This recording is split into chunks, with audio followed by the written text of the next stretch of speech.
Hai ibu-ibu dan bakal ibu semua, selamat datang ke podcast kami yang akan berkongsi tentang imunisasi TDAP, perlindungan penuh kasih daripada mama untuk bayi. Bersama kita hari ini adalah Profesor Datuk Dr. Zulkifli Ismail yang merupakan pakar perunding pediatrik dan juga pengerusi Jawatan Kuasa Teknikal Program Immunize for Life IFL. Dan sebelahnya pula merupakan Profesor Dr. Jamia Hassan, pakar perunding obstetrik dan gynecologist dan pakar feto maternal daripada UiTM Shah Alam. Profesor Jamia juga merupakan pengerusi bagi Maternal Immunizations Guidelines dan juga mantan Presiden Persatuan Perinatal Malaysia. Kalau kita lihat sebenarnya Profesor, sihat kedua-duanya Datuk? Ya. Alhamdulillah. Kalau kita tengok hari ini berseri-seri dengan baju kebayanya Datuk daripada hospitalnya busy dengan pasien-pasien yang ada tu. Okey, kita teruskan dengan soalan yang agak berkenaan dengan untuk membuka mata orang di luar sana. Kalau kita lihat kepada bakal ibu di luar sana, ingatlah bahawa vaksin ini kalau kita lihat mampu orang kata nak mencapai peace of mind mungkin kepada kedua ibu bapa. Tapi berbalik kepada ibu, kalau kita lihat pada Mei 2025, Kementerian Kesihatan Malaysia KKM sebenarnya Datuk telah mula memberikan imunisasi TDAP kepada ibu-ibu yang mengandung. Dan mungkin Datuk Zulkifli boleh jelaskan dengan lebih lanjut mengenai inisiatif ini, termasuk bagaimana ia dilaksanakan dan apa yang bakal ibu perlu tahu. Ya, betul. Terima kasih. Betul, Kementerian Kesihatan baru mula berikan vaksin TDAP ni kepada semua ibu di klinik kesihatan. Dan untuk mereka yang dalam kehamilan 28 hingga 32 minggu, mereka boleh dapat secara percuma. Hanya mesti register saja, dan TDAP tu diberi bagi tiap-tiap kehamilan. Beri satu dos setiap kehamilan. Mungkin kalau kita nak tahu sejak bila adanya TDAP, saya tak pernah dengar ke, mungkin orang di luar sana tak pernah orang kata mendengar berkenaan dengan imunisasi TDAP. Mungkin Datuk boleh kongsikan sedikit. Boleh. TDAP tu dah lama dah sebenarnya diberi, tapi di negara lain. Dan di sini pada mula-mula tu di pihak swasta telah memberi kepada ibu dan juga kepada orang dewasa. Tapi di Kementerian Kesihatan baru ni mula tahun lepas, berarti bulan ni dia baru mula beri kepada semua ibu. Jadi itu yang penting kita beritahu sekarang. Saya tak ada baby lagi sekarang ni, mungkin lepas ni bolehlah. Kita teruskan dengan soalan seterusnya kepada Profesor Dr. Jamia Hassan. Profesor, kalau berkenaan dengan waktu yang disarankan untuk vaksin TDAP ni ketika hamil kan. Jadi kita difahamkan ia biasanya diberikan antara minggu ke-28 hingga ke-32 minggu. Doktor, adakah terdapat sedikit kelonggaran dalam tempoh ini? Bolehkah ibu menerima vaksin TDAP lebih awal daripada 28 minggu ataupun melepasi 32 minggu seterusnya? Terima kasih soalan yang sangat penting tu.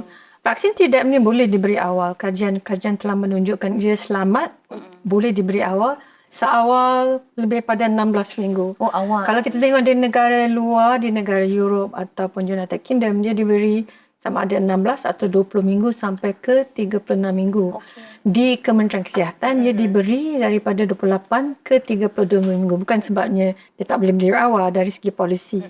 Jadi kalau mereka pergi ke Kementerian Kesihatan, dia akan diberi di antara 28 ke 32 minggu lah.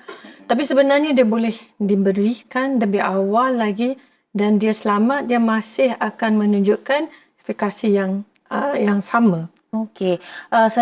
Soalan seterusnya, mungkin doktor ataupun Datuk lah. Kalau kita tahu ramai bakal ibu hari ini memilih untuk mendapatkan rawatan alternatif ataupun di fasiliti swasta misalnya. Mungkin disebabkan faktor-faktor masa dan sebagainya. Namun apabila melibatkan vaksin seperti TDAP ini, Datuk, sering timbul kekeliruan tentang akses dalam sistem kesihatan awam. Dan bolehkah doktor ataupun Datuk jelaskan sama ada ibu yang mendapatkan rawatan di fasiliti swasta masih boleh menerima imunisasi TDAP ini ataupun bagaimana? Mungkin Datuk boleh kongsikan. Saya fikir Kementerian Kesihatan terbuka berkenaan ini, dan mereka boleh juga beri TDAP kepada mereka mendapat rawatan di hospital swasta ataupun klinik swasta.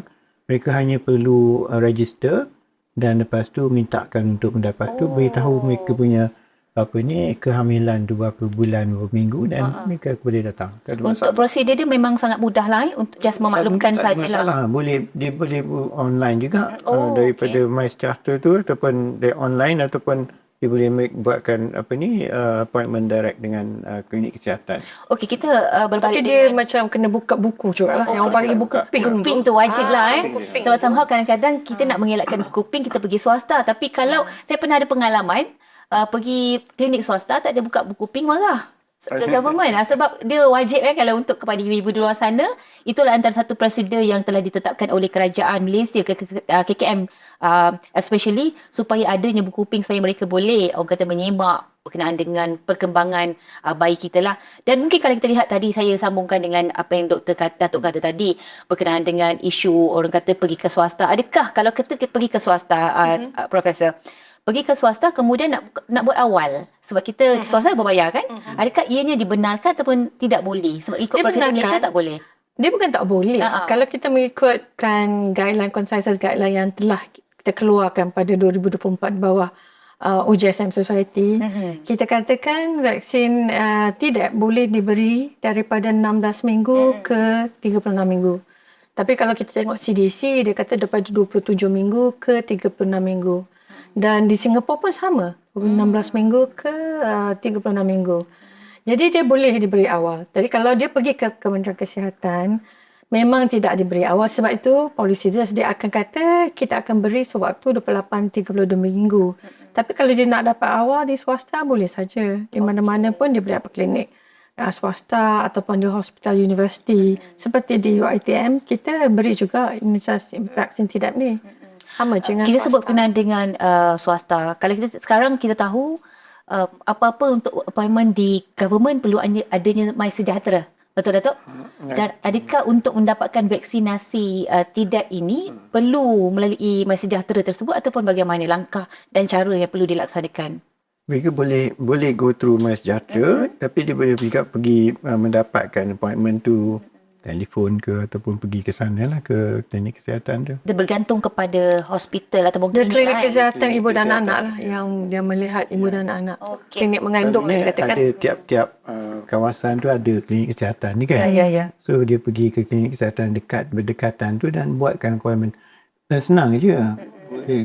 Alright. Okey, sebelum kita pergi lebih jauh, Profesor, saya rasa ramai ibu di luar sana yang ingin memahami asasnya terlebih dahulu. Jadi adakah Profesor boleh jelaskan apakah imunisasi Tdap dan mengapa ia penting terutamanya semasa dalam tempoh kehamilan ni? Tdap tu adalah T itu tetanus, D itu diphtheria, P itu adalah AP itu adalah pertussis. Dia atau batuk kokol lah.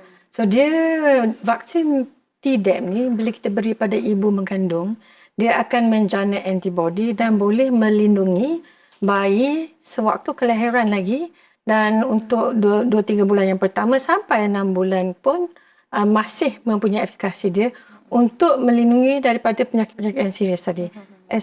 Terutama sekali batuk kokol tu lah. Tapi dia boleh melindungi dengan tetanus tu, diphtheria dan batuk kokol, which is pertussis. So itu sangat penting untuk ibu mendapatkan vaksin ni sebab ibu yang boleh melindungi bayi immediately sewaktu kelahiran dan sampai ia boleh mendapatkan imunisasi dia sendiri. Okey, baik. Terima kasih, Profesor.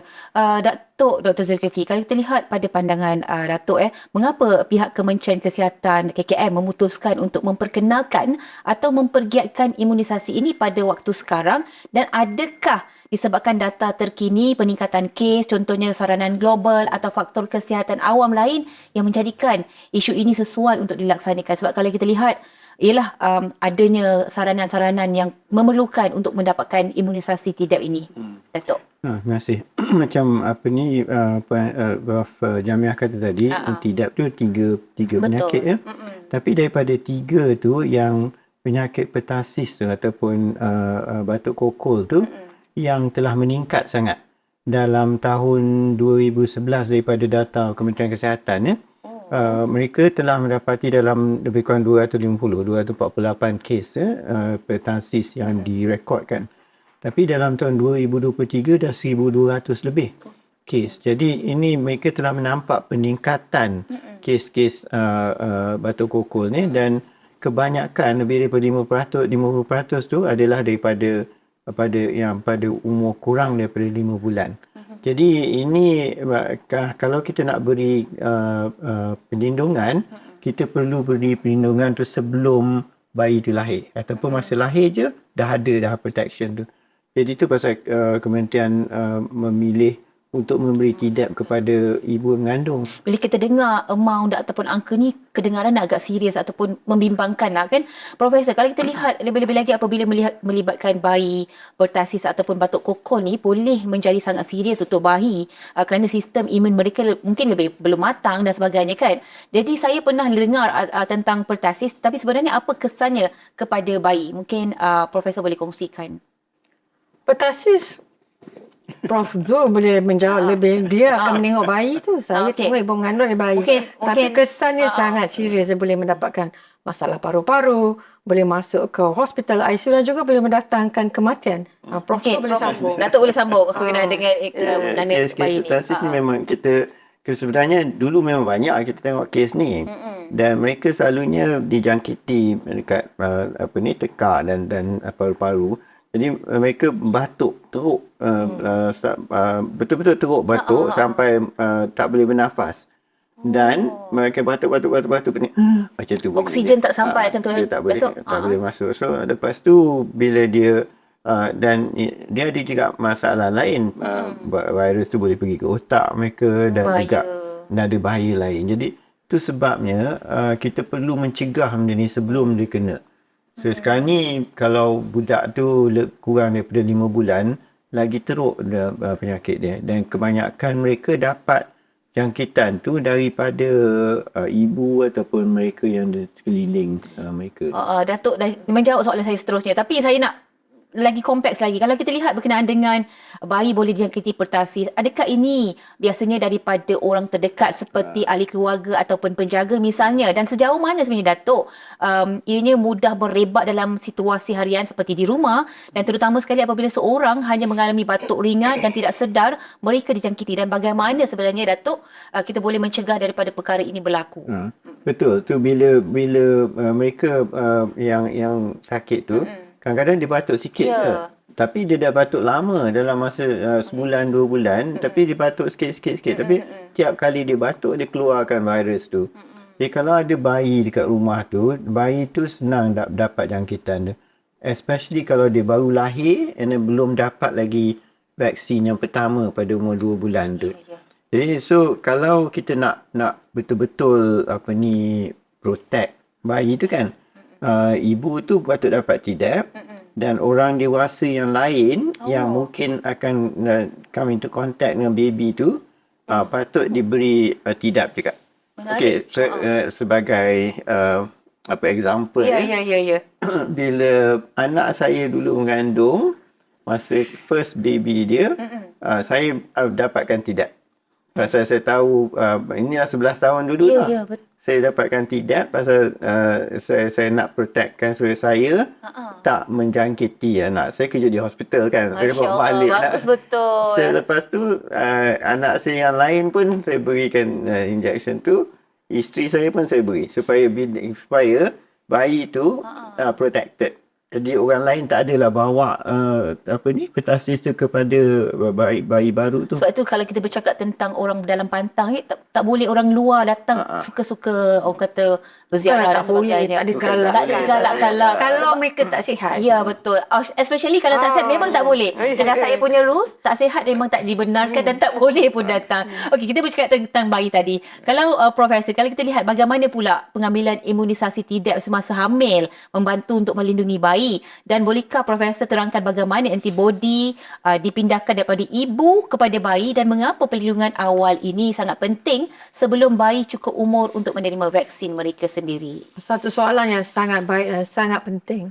So, bila ibu mengandung, ibu adalah sangat penting untuk melindungi bayi. Bayi di dalam badan mereka.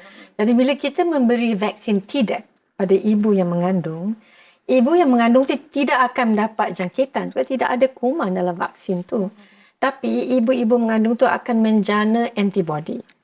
Dan antibody ni spesifik tu vaksin. Itulah antibody untuk tetanus, diphtheria dan batuk koko tadi, pertasis tadi. Dan antibody ini akan sampai ke bayi di dalam kandungan melalui uri ataupun plasenta.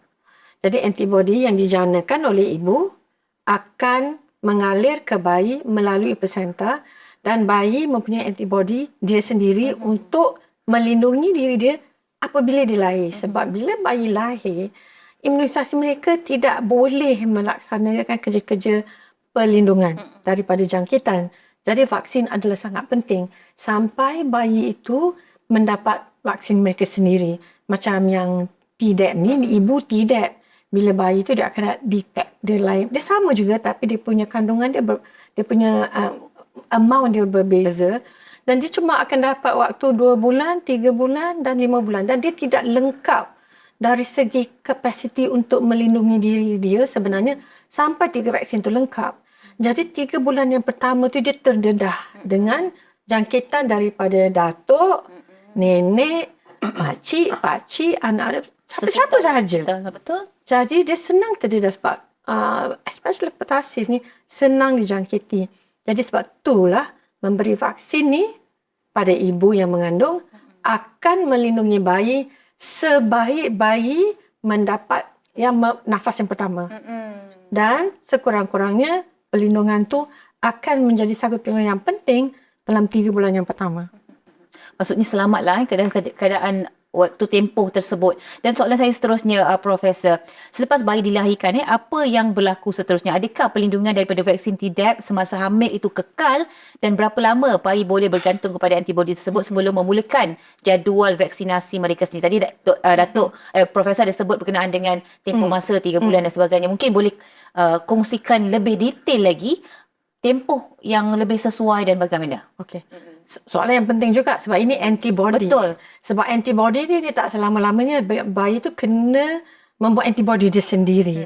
So sekarang antibody dari ibu tapi perlindungan pasif sangat penting.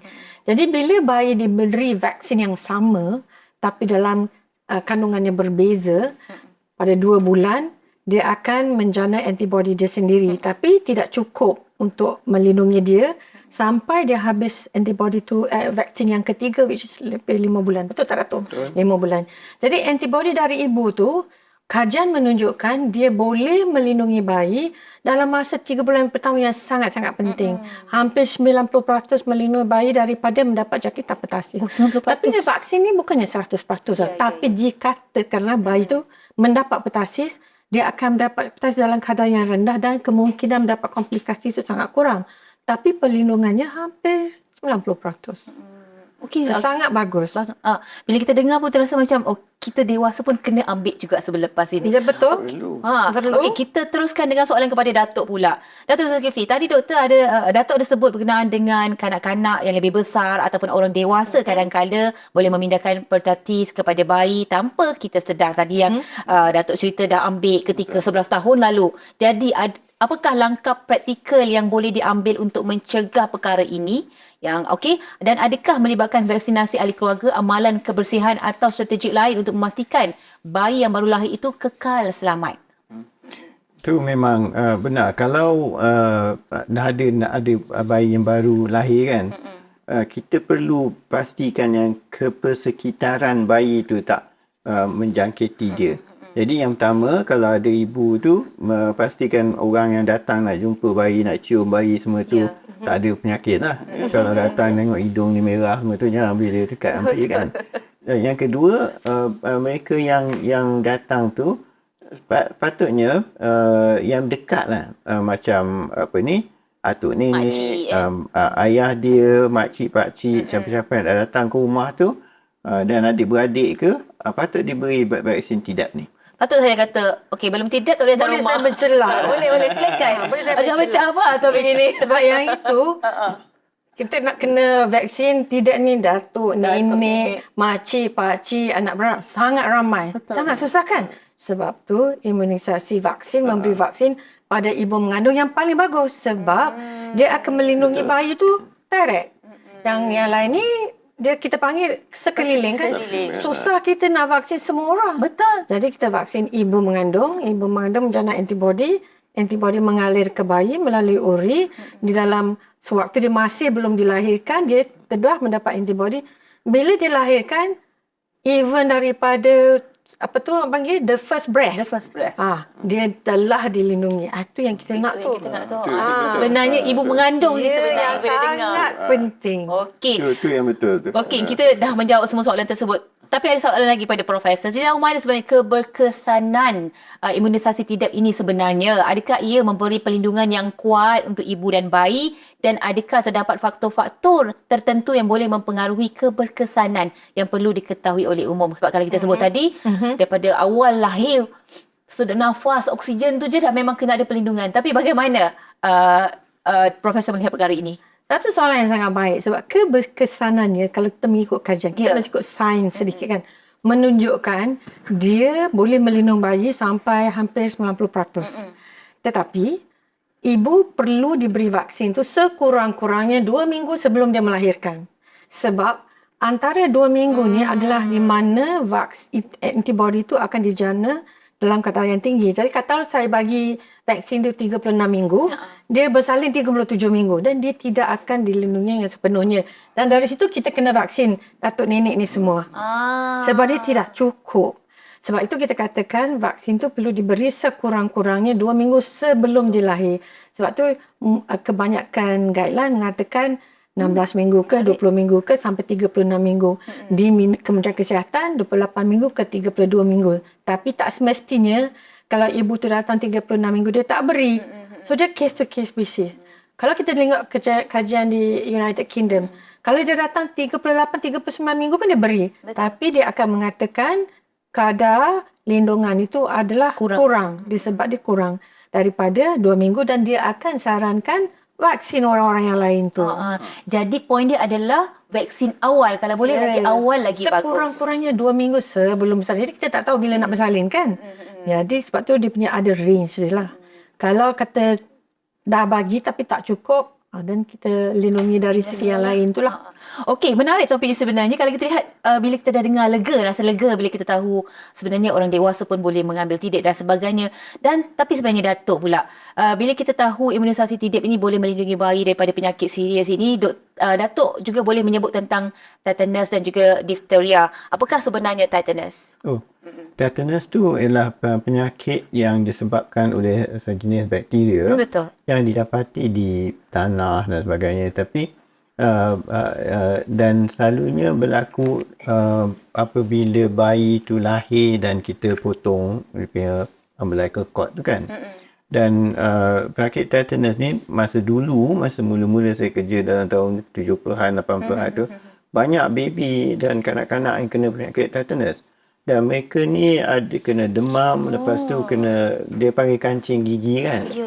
Kancing gigi, tapi bukan gigi yang satu badan yang keras. Demam panas kan?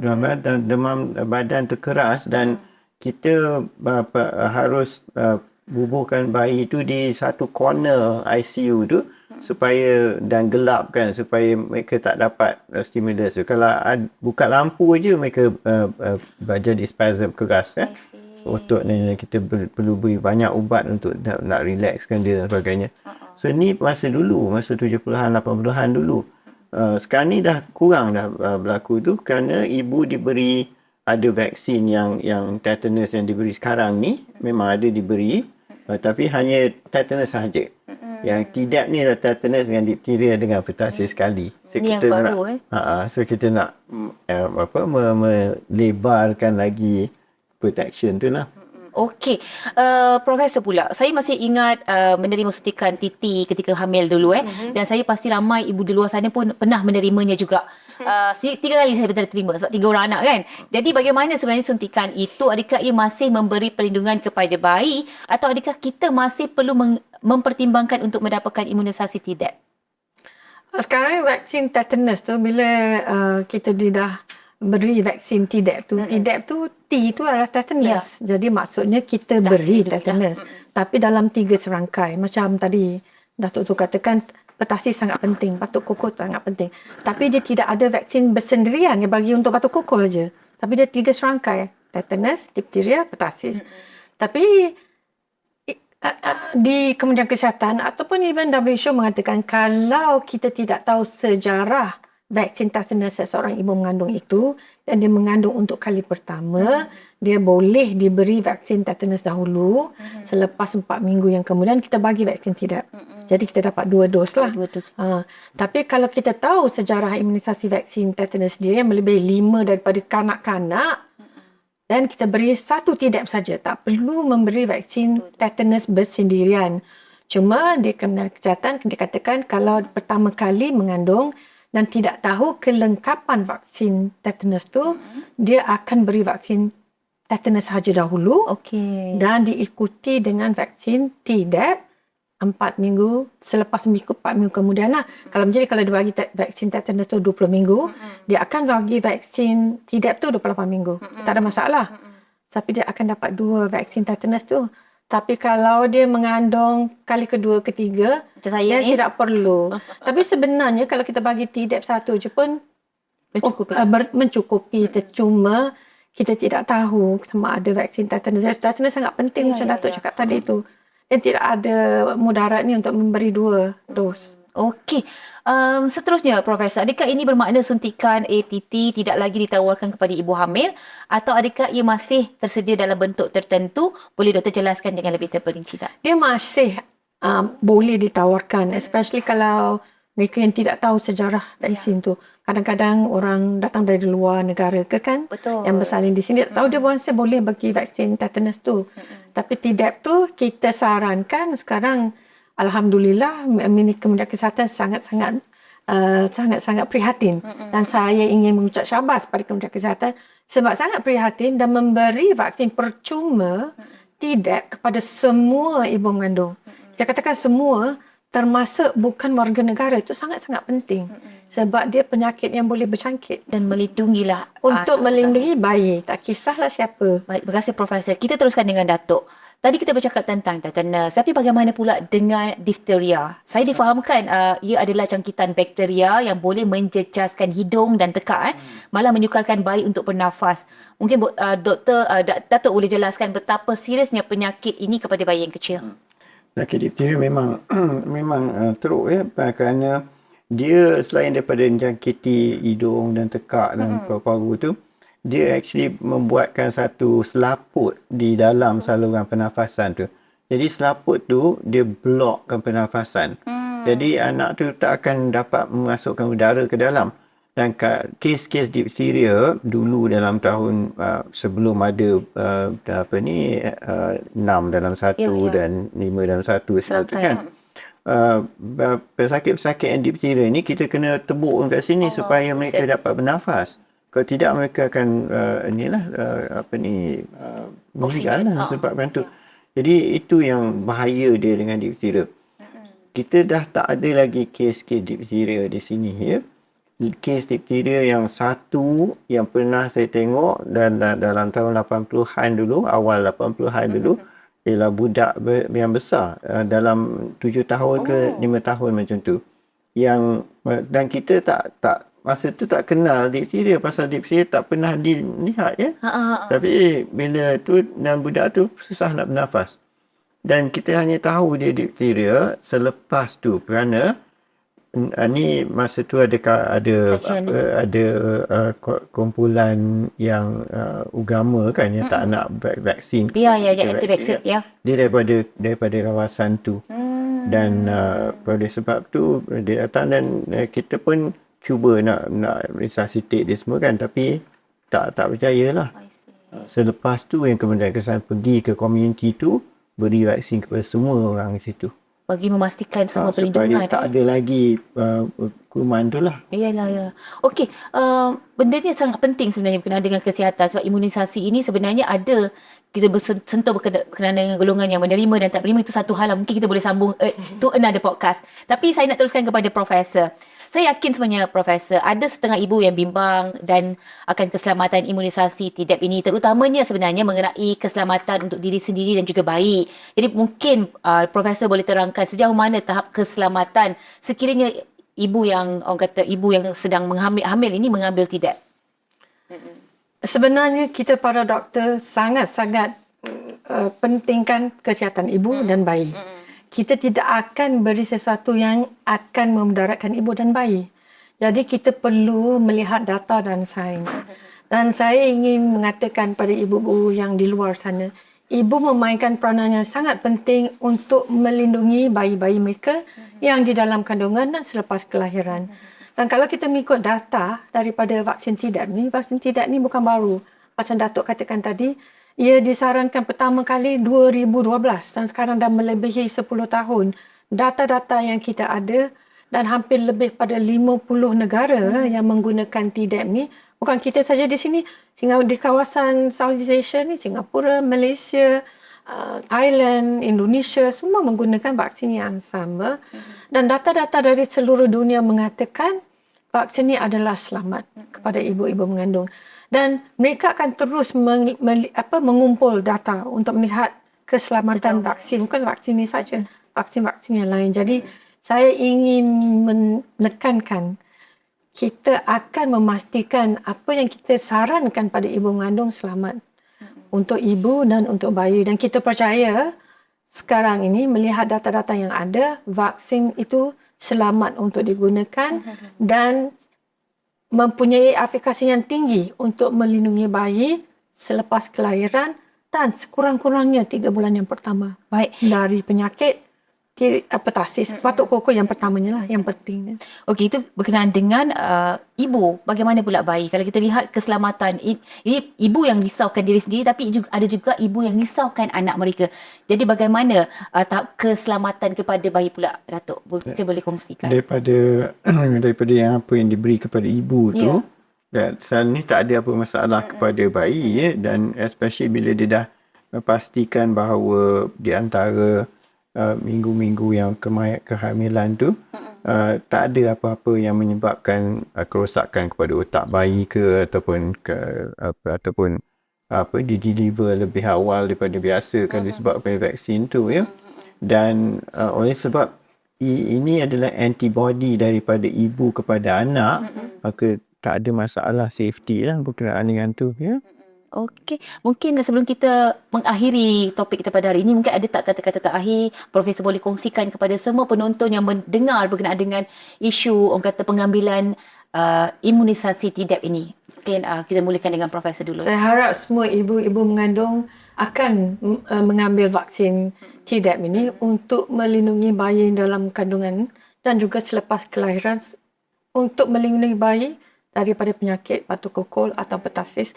Dan saya ingin menekankan vaksin-vaksin ini adalah selamat untuk diberikan pada ibu mengandung dan mempunyai efikasi yang sangat tinggi.